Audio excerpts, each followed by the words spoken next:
반갑습니다. 통도사 성가대학 강주로 있는 이내입니다. 지금 촬영하고 있는 이곳은 역대로 만해 안용운 스님부터 각성, 무비, 종범 스님 등 많은 강주 스님들이 머물렀던 폐엽실이라는 곳입니다. 부처님 출가일을 맞이해서 이곳 폐엽실에서 여러분께 부처님의 출가절에 대한 의미에 대해서 간략히 말씀드리겠습니다. 올해는 불기 2569년 을사년입니다. 불기란 서가모니 부처님의 열반을 기점으로 계산하는 불교 연호입니다. 일반적으로 기원전 544년을 서가모니 부처님의 열반 시점으로 보고 이를 기준으로 불기를 계산합니다. 여기서 기원전이란 예수 그리스도 탄생 이전, before Christ, BC를 옛날에는 사용했는데 지금은 before common era, BC이라 해야 합니다. 그리고 기원후를 뜻하는 AD, Anno Domini를 대신해서 C, common era를 사용해야 합니다. 다시 말해서 BC, before Christ 대신 BCE, before common era를, AD, Anno Domini 대신 C, common era를 사용해야 합니다. 이게 현재 학술적으로 일반적입니다.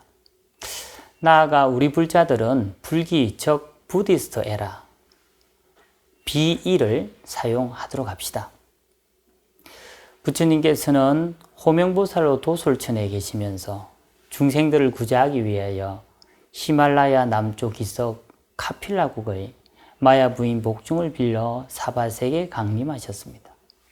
그리하여 당신께서는 이 사바세계에 오셔서 몸소 출가 수행하여 승불하는 모습을 보이시고 중생들도 나와 똑같이 이렇게 수행을 한다면 모두 깨달음에 이를 수 있을 것이다 라고 하셨습니다. 이를 팔상성도에서는 도술레이상이라고 하고 법화경에서는 이를 일대사 인연이라 합니다. 즉 부처님께서는 중생들을 위하여 깨달음을 열어서 개, 중생들을 위하여 깨달음을 보이시고 시, 중생들로 하여금 깨닫게 하여 오, 중생들로 하여금 깨달음에 들어가게 하기 위하여 입, 계시 오입이라고 하죠. 이 사바세계에 강림하신 것입니다. 이를 비람강생상이라 합니다. 부처님께서 사바세계에 오시던 무렵 카필라국은 쌀을 주식으로 하는 농업국이었습니다. 아버지 정반왕은 어진 정치를 베풀고 있었지만 이웃한 코살라국의 침략을 걱정하고 있었고 게다가 왕위를 물려줄 아들이 없는 것도 큰 걱정거리였습니다. 그런 시대에 태어난 아기는 더없이 소중하였기에 왕은 이름난 점성가를 불러 태자의 장래를 물어보게 됩니다. 태자의 얼굴을 보고 난 점성가들은 저마다 놀라워하며 태자는 뛰어난 왕의 상을 갖추고 있습니다. 왕위에 오르면 무력을 쓰지 않고 온 세상을 다스리는 전륜 성왕이 될 것입니다. 또한 출가하여 수행을 하게 된다면 반드시 부처님이 되어 모든 중생을 구제해 줄 것입니다 라고 하였습니다. 이 말을 들은 왕과 신하들은 한결같이 기뻐하였습니다. 이 소식을 들은 카필라국의 가장 존경받는 수행자 아시타 스님도 태자를 보기 위해서 성에 왔습니다. 이 아시타 스님은 그 태자의 모습을 보고 감격한 나머지 눈물을 흘리면서 이렇게 말했습니다. 태자는 장차 모든 중생을 구제할 부처님이 되실 분입니다 라고 하였습니다. 즉 시타르타 태자는 전륜 성왕보다 훨씬 뛰어난 상을 가졌다는 말이겠지요. 아시타 스님의 말을 들은 왕과 신하들은 모두 기뻐했습니다. 그러나 한편으로는 정반왕은 이 말에 마음이 복잡해졌습니다. 그는 태자가 자신의 후계자로서 왕위를 이어받아 나라를 다스리기를 원했기 때문에 출가하여 부처님이 될 운명이라는 이 말이 왠지 모르게 섭섭하고 아쉽게 느껴졌다는 겁니다. 마치 우리 불자들이 스님을 존경하고 부러워하면서도 막상 자기 자식이 출가하겠다고 한다면 선뜻 받아들이기 어려운 그런 마음이 아닐까 싶습니다. 세월이 흘러 이모이 마하파자파티의 손에서 자라게 된 시타르타는 12살이 되던 봄, 농사에 첫 삽을 뜨고 풍년을 기원하는 농경제에 참석하게 됩니다. 멀리서 바라보던 전원의 풍경은 거지없이 신선하고 아름다웠습니다. 하지만 가까이 다가가서 보니 농부들은 뜨거운 햇빛 아래에서 땀을 흘리며 고된 노동에 시달리고 있었습니다.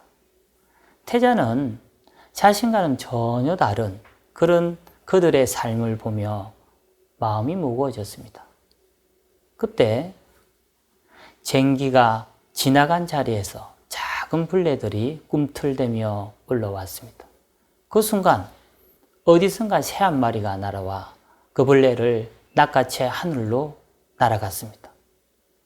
이 장면을 목격한 시타르타는 깊은 충격에 빠졌습니다.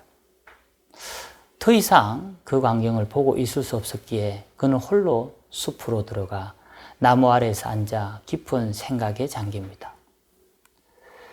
왜 세상은 이렇게 불공평할까? 왜 강한 존재는 약한 존재를 잡아먹어야만 할까? 그날 시타르타의 어린 마음에는 약육강식의 법칙과 인간 사회의 불평등에 대한 깊은 의문이 자리 잡기 시작했습니다. 그날 이후 시타르타는 숲속에 들어가 명상에 들어가는 날이 점점 많아졌습니다. 그러던 어느 날 궁전을 나선 그는 삶의 본질을 보여주는 4가지 장면을 마주하게 됩니다. 이를 사문유관상이라고 하죠. 먼저 동쪽문에서 허리가 굽고 주름이 깊이 패인 노인을 보고 사람은 누구나 늙는구나 하고 생각하게 되고, 남쪽문에서는 병에 걸려 신음하는 환자를 보고는 병의 고통에서 자유로운 사람은 없구나 하고 마음이 무거워졌습니다. 그리고 서쪽문에서는 사람들이 죽은 이를 운구하는 모습을 보며 결국 누구나 죽음을 피할 수 없구나 하는 사실을 알게 됩니다. 그리고 북쪽문에서는 한 수행자가 세속의 모든 것을 내려놓고 진리를 찾는 모습을 보게 됩니다. 이 모든 장면을 목격한 시타르타는 깊은 생각에 잠깁니다. 아무리 왕자로서 온갖 즐거움을 누려도 결국 사람은 늙고 병들고 죽음을 맞이하는구나. 그렇다면 이 고통에서 벗어날 길은 없는 것일까? 이후 이러한 상을 난 부왕은 시타르타를 붙잡아 두기 위해서 그가 19살이 되자 서둘러 사카족의 대신의 딸 아쇼다라와 혼인을 시키게 됩니다. 그러나 결혼한 후에도 시타르타는 기대했던 것보다 훨씬 더 행복함을 느끼지 못하고 시간이 지나갈수록 무엇인가 마음을 빼앗긴 듯 침운한 나날들이 많아졌습니다.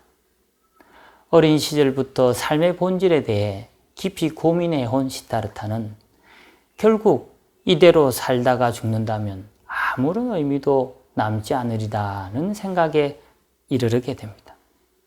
마침내 그는 그래, 나도 출가하여 사문의 길을 가야겠다 라고 결심을 하게 됩니다. 그렇게 마음을 정하자 그동안 그를 짓누르던 번뇌, 갈등, 고민들이 서서히 사라지고 내면에 평온함이 찾아오기 시작했습니다. 마침내 시타르타는 한밤중에 아내 아쇼다라와 어린 아기 라울라를 뒤로 한 채 시종 찬타카를 깨웁니다. 그리고 에마 칸타카를 타고 성을 빠져나옵니다. 이를 유성 출가상이라고 합니다. 시타르타는 말에서 내려 강물에 얼굴을 씻고 직접 긴 머리를 자르기 시작합니다. 그리고는 몸에 지니고 있던 폐물을 다 떼어 찬탁하게 건네며 이걸 부하께 전해드려라. 그리고 나에 대해서는 더 이상 미련을 두지 말으시라고 하거라. 나는 이제 왕자의 삶을 버렸다. 내 뜻을 이루기 전에는 죽는 한이 있더라도 들어가지 않을 것이다. 내가 출가하는 건 세상을 덩지기 위해서가 아니라 지혜와 자비의 길을 찾기 위해서다 라고 말해다오. 그렇게 말한 뒤 시다르타는 지나가던 사냥꾼에게 자신의 옷을 벗어 주고 대신 그의 낡은 옷으로 갈아입게 됩니다. 이제 누가 보더라도 그의 모습은 더 이상 왕자가 아니라 진리를 찾아 떠나는 수행자의 모습이었습니다. 태자가 성을 나와 머리를 깎고 옷을 바꾸어 입었다는 것은 태어나서 지금까지 길러주신 부모님을 비롯한 모든 인연들을 끊고 왕의 지위와 명성과 재산을 다 내려놓고 오직 무소유의 삶, 청빈의 삶, 수행자의 삶을 실천하겠다는 것입니다. 이를 우리는 시다르타의 출가라고 합니다. 나아가 부처님의 출가는 단순히 개인의 깨달음을 위한 것이 아니라 모든 중생이 고통에서 벗어날 수 있는 길을 찾기 위한 것이었습니다.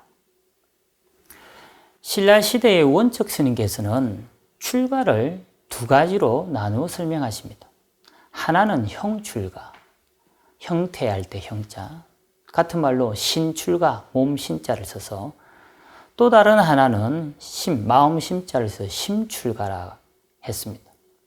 형출가, 신출가라는 말은 말 그대로 집을 떠나 산속에서 수행하는 것을 뜻합니다.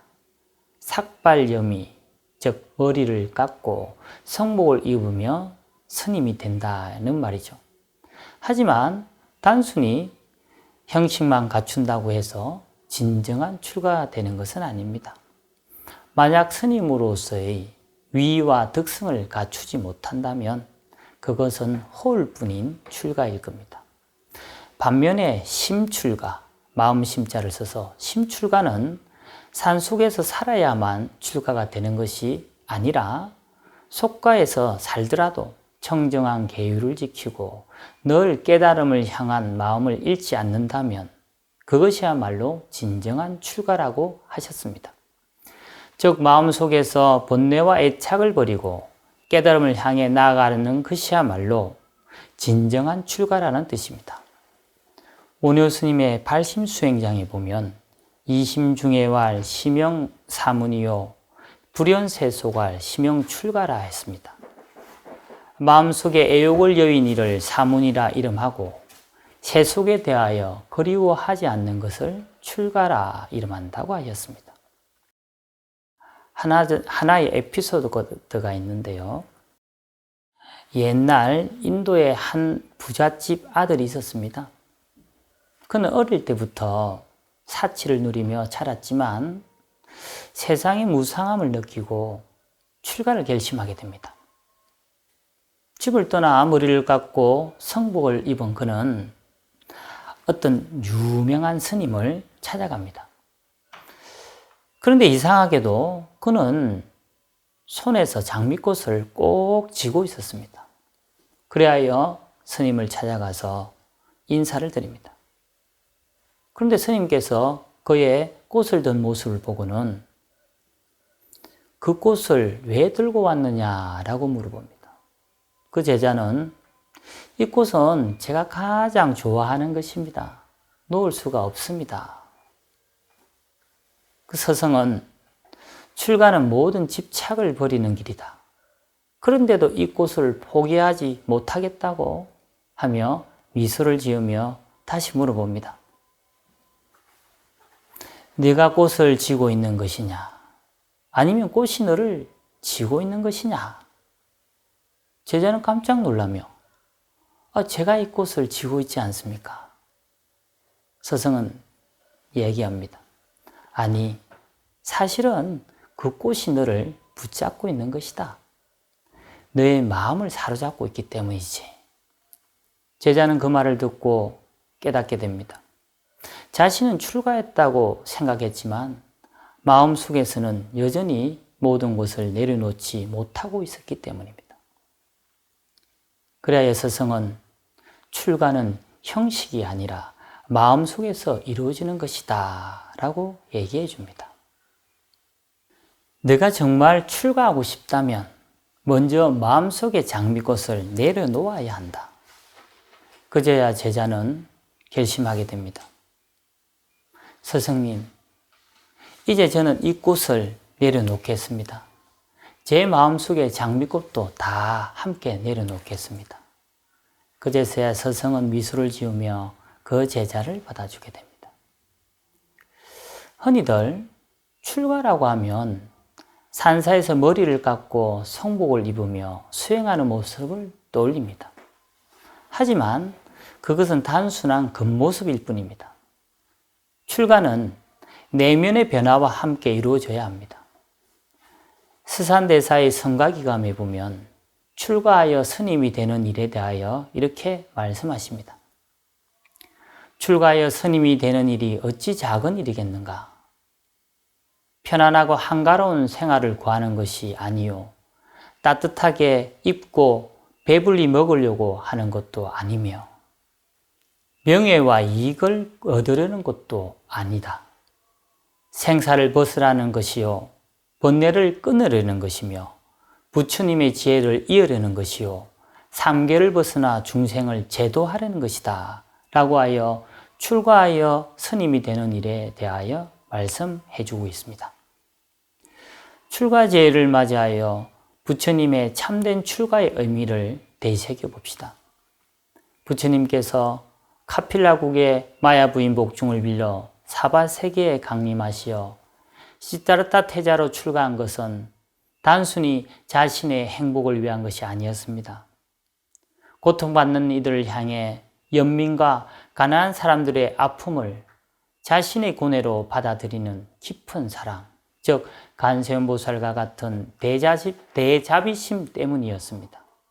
그리고 우리가 살아가는 이 세상 속에서 마지막 한 생명까지도 구제하지 않고서는 결코 부처가 되지 않겠다는 지장보살과 같은 대원력이 있었기 때문이었습니다. 이것이야말로 진정한 대승보살의 출가입니다. 그러므로 출가란 대승보살도의 정신을 근본으로 합니다. 위로는 깨달음을 구하고 아래로는 중생을 이롭게 한다는 상구보리 화중생의 서원을 실천하는 것이 바로 대승보살의 출가입니다. 그러니 출가는 나만의 행복을 위한 것이 아니라 세상을 등지고 떠나는 것도 아닙니다. 오히려 이 세상 속에서 중생을 위해 헌신할 때만이 진정한 출가가 되는 것입니다. 동산양계화상 사친서에는 한 아들이 출가하면 구족이 생천한다고 하였습니다. 그리고 청나라 순치왕제는 유명한 출가시를 남기고 마침내 출가의 길에 들어서게 됩니다. 예로부터 출가는 한 집안의 큰 경사로 여겼기에 그만큼 많은 왕족과 귀족 자제들이 불문에 기하였습니다. 시대가 변하고 물질 문명이 발달하면서 출가를 선택하는 이들은 점점 줄어들고 있지만 출가의 참된 의미와 가치는 변하지 않습니다. 출가는 단순히 머리를 깎고 사찰에 들어가는 것이 아닙니다. 그것은 어떻게 살아갈 것인가에 대한 깊은 고민과 선택의 과정이며 나아가 모든 중생을 위해 깨달음의 길을 여는 위대한 첫걸음입니다. 출가의 길은 곧 보살도를 실천하는 길이며 부처님의 가르침을 몸소 실천하는 참된 수행자의 길입니다. 출가절을 맞이하여 우리 모두 부처님의 출가의 큰 뜻을 되새기고 부처님을 닮아 정진하겠다는 원력을 세우는 날이 되었으면 합니다. 간절히 기도합시다. 간절하면 통합니다. 간절하면 이루어집니다. 나무 간세음보살.